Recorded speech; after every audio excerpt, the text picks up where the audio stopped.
What really happened to Britain's council estates? Britain's council estates were once seen as the future. Millions of families moved into modern homes that offered comforts many had never experienced before. But over the decades, the story of these estates took unexpected turns. Some became thriving communities. Some faced economic challenges. Others were rebuilt almost beyond recognition. Today, council estates remain one of the most misunderstood parts of British life.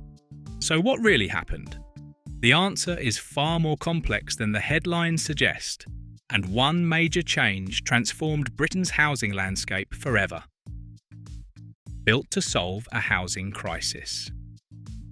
Britain's council estates began with a simple goal: provide decent homes for ordinary people.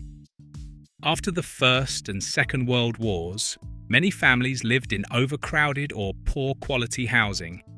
In response, local councils launched large-scale building programs designed to improve living conditions. Across the country, new estates appeared on the edges of towns and cities, offering homes with indoor bathrooms, gardens, electricity, and more space. For many residents, moving into a council house felt like a major step forward. Families who had shared cramped rooms suddenly had separate bedrooms. Children had places to play. Parents enjoyed a level of comfort that previous generations could only imagine. Many council estates quickly became popular places to live. They were not viewed as a last resort. In fact, many were considered desirable housing for working families. At the time, few could have predicted how much these communities would evolve in the decades ahead. The move toward high-rise living. As Britain's urban population grew, some councils faced a new challenge: limited space. In certain cities, planners began building tower blocks and high-rise estates during the 1950s, 1960s, and early 1970s. These developments were intended to provide large numbers of homes while using less land. For many residents, high-rise living initially felt modern and exciting. New flats often included central heating, improved plumbing, balconies, and impressive views over the city. However, experiences varied widely. Some tower blocks became successful communities where families lived happily for decades. Others faced challenges related to maintenance, building quality, or design. In certain areas, lifts broke down frequently, or communal spaces became difficult to manage. The important point is that there was no single high-rise experience. Some estates flourished while others struggled, depending on local conditions, investment, and management. As these communities developed, they began creating identities of their own. Strong communities often emerged. One of the biggest myths about Britain's council estates is that they were all alike. In reality, every estate developed its own character.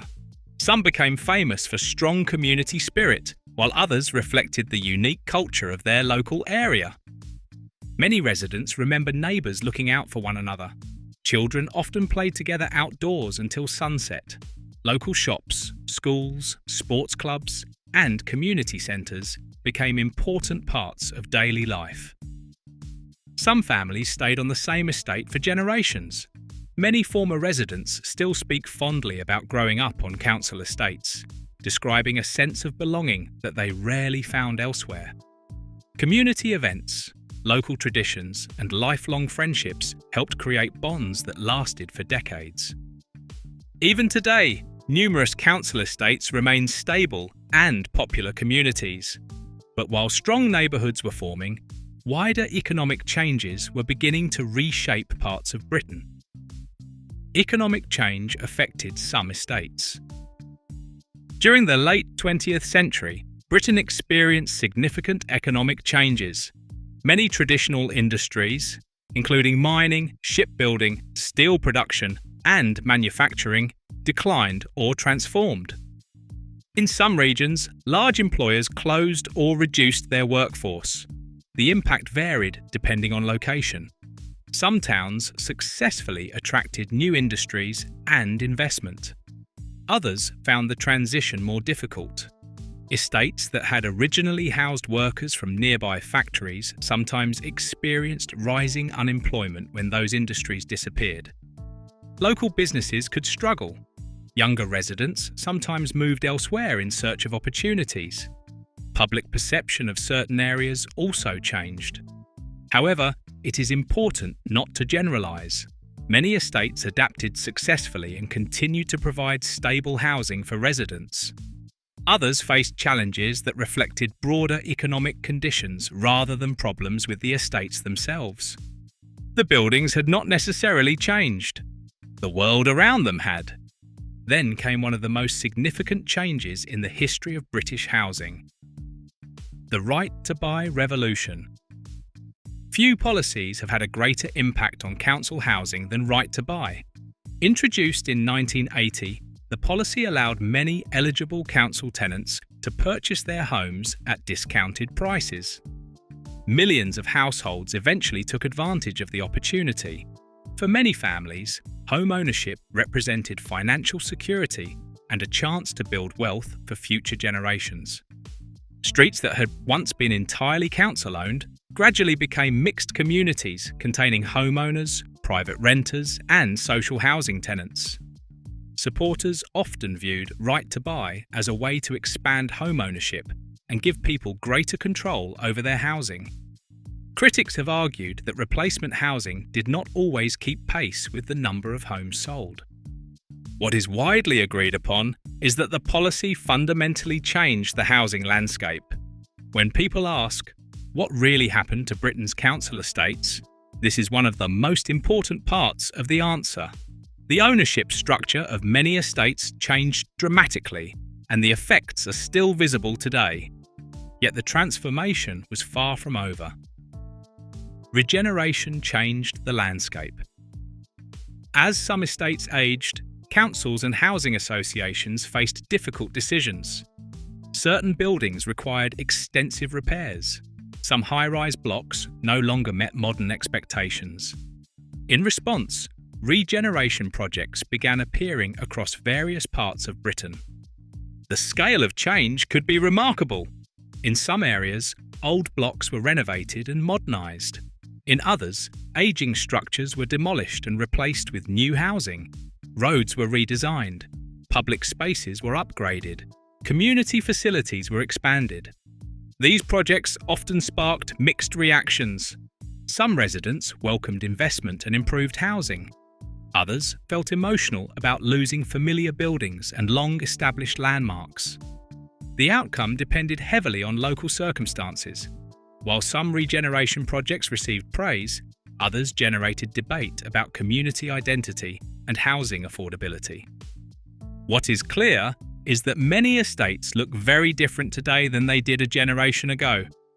And in some cases, their reputation changed completely. Some former estates became highly desirable. One of the most surprising developments in modern Britain is the rising popularity of some former council estates. As property prices increased in many towns and cities, certain locations that had once been overlooked became highly sought after. Improved transport links, investment, regeneration projects, and changing housing demand helped transform perceptions. Former council houses in some areas now sell for hundreds of thousands of pounds. In parts of London and other high-demand cities, prices can be far higher than many original residents would have imagined. This shift highlights an important reality. The reputation of a neighbourhood can change significantly over time. Areas that were once viewed as ordinary can become desirable places to live. Likewise, perceptions often fail to reflect the full reality of life on an estate. Many council-built homes remain attractive because they were designed with generous room sizes and outdoor space compared with some newer developments. The story of council estates is therefore not simply one of decline or success. It is a story of constant change. The search for affordable housing continues.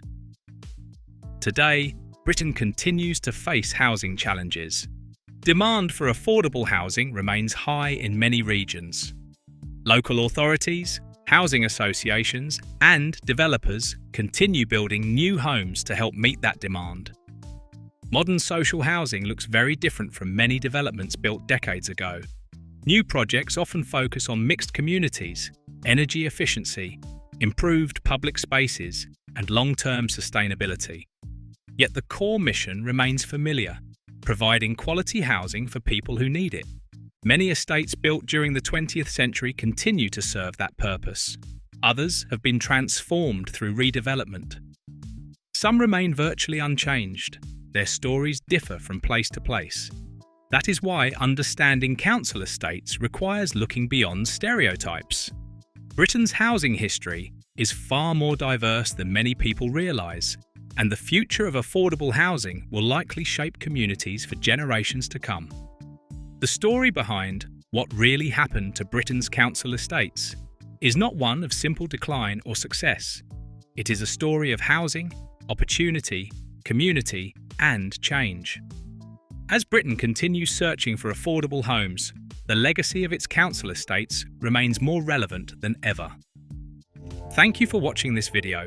Please subscribe and don't forget to turn on the notification bell.